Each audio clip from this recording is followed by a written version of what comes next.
The year 2017 saw the dawn of a new era in American trade policy. Donald Trump, a businessman with a penchant for bold pronouncements, took the oath of office. He promised to overhaul America's trade relationships. His weapon of choice? Tariffs. Tariffs, essentially taxes on imported goods, are designed to make foreign products more expensive. This price increase theoretically encourages consumers to buy American-made goods.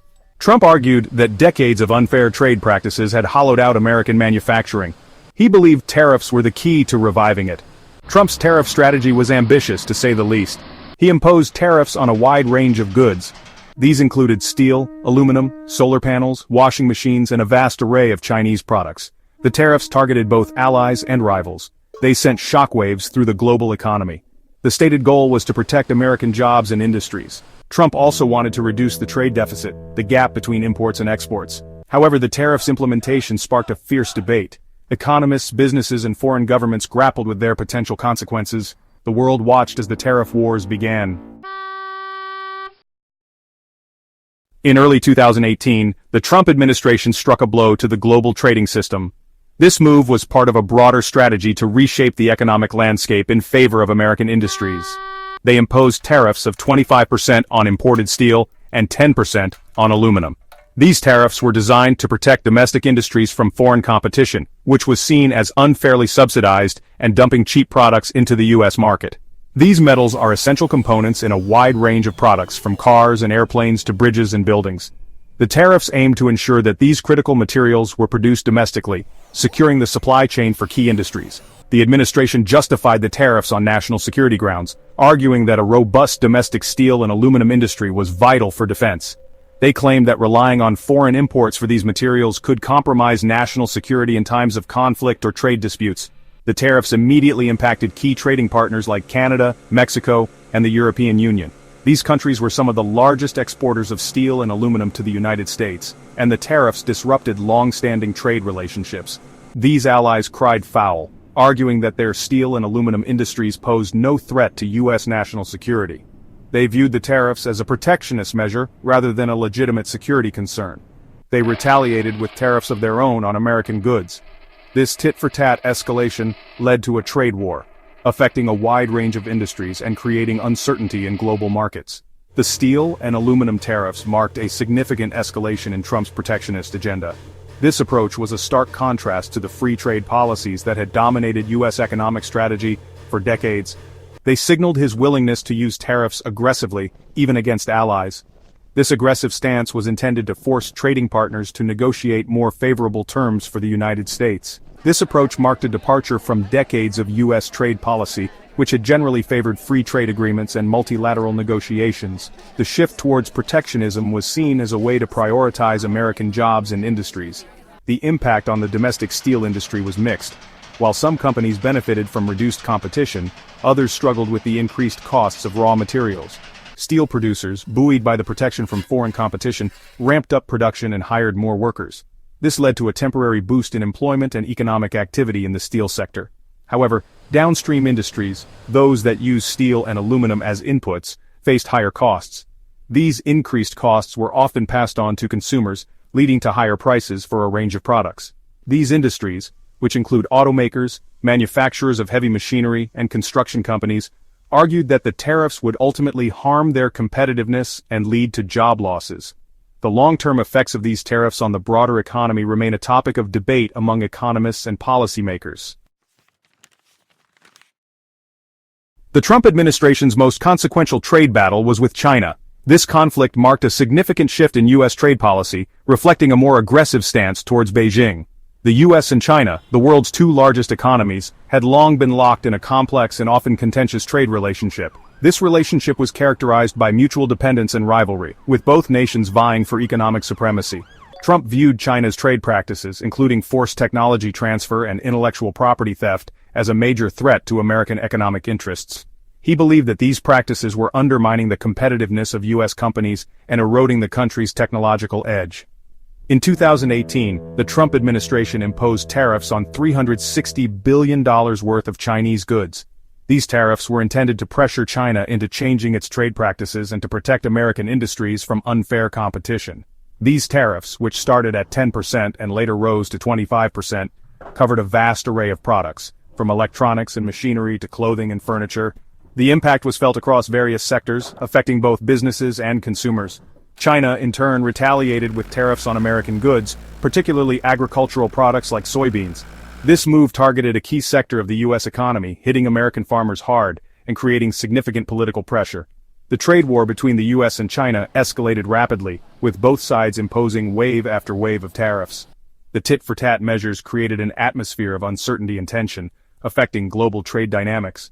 The conflict rattled global markets, disrupted supply chains, and raised prices for consumers and businesses.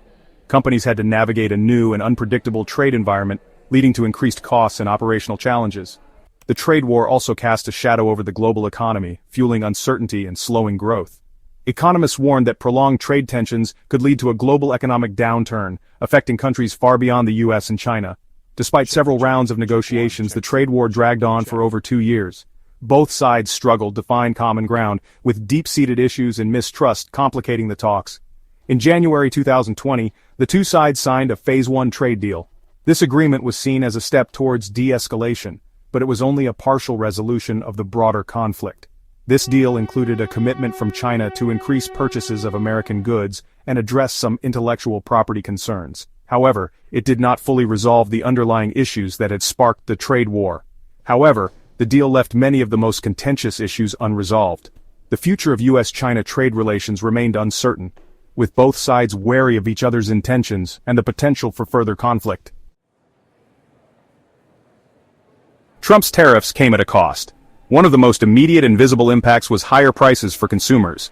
These price hikes were felt across various sectors, affecting everyday items that people rely on. The tariffs on Chinese goods in particular led to price increases on a wide range of consumer products, from electronics and appliances to clothing and toys. This meant that families had to stretch their budgets further to afford the same items they used to buy with ease. While the tariffs were intended to encourage consumers to buy American-made goods, in many cases domestic substitutes were either unavailable or more expensive. This left consumers with fewer choices and higher costs, creating a challenging environment for household budgeting. Businesses, too, felt the pinch of the tariffs. Small businesses, in particular, struggled to absorb the increased costs, which affected their profitability and growth prospects. Manufacturers faced higher costs for imported raw materials and components. This was especially true for industries that relied heavily on global supply chains, such as electronics and automotive manufacturing. They were often forced to pass these costs on to consumers in the form of higher prices. This created a ripple effect throughout the economy, as higher prices led to reduced consumer spending and slower economic growth. The tariffs also created uncertainty for businesses, making it difficult to plan for the future. Companies were hesitant to invest in new projects or expand their operations due to the unpredictable trade environment. The agricultural sector was hit particularly hard by the trade war with China.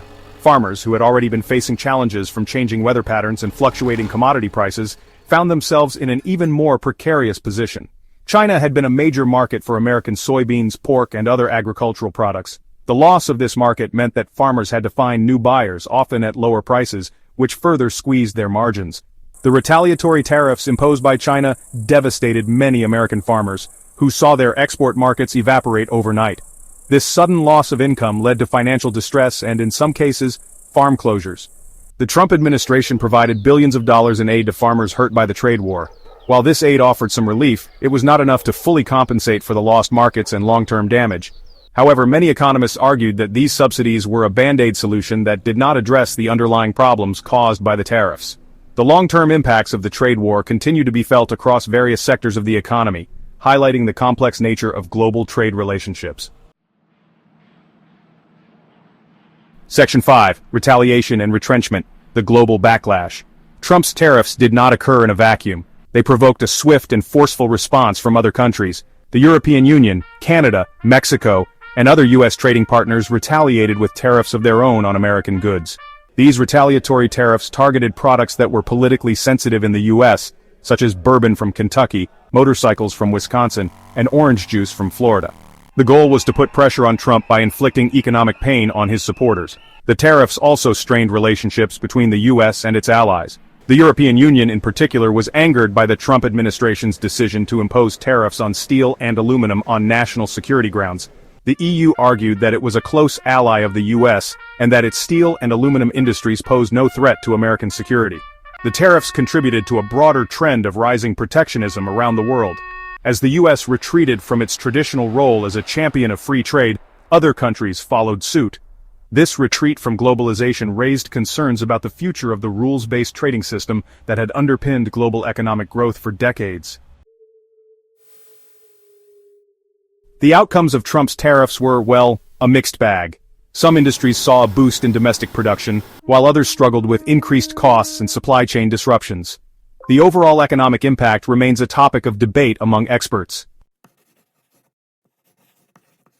Trump often used tariffs as a bargaining chip in trade negotiations. By imposing tariffs, he aimed to pressure other countries into making concessions.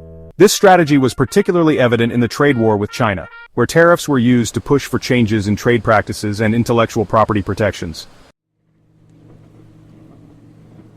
The tariffs left a lasting mark on the global trade landscape.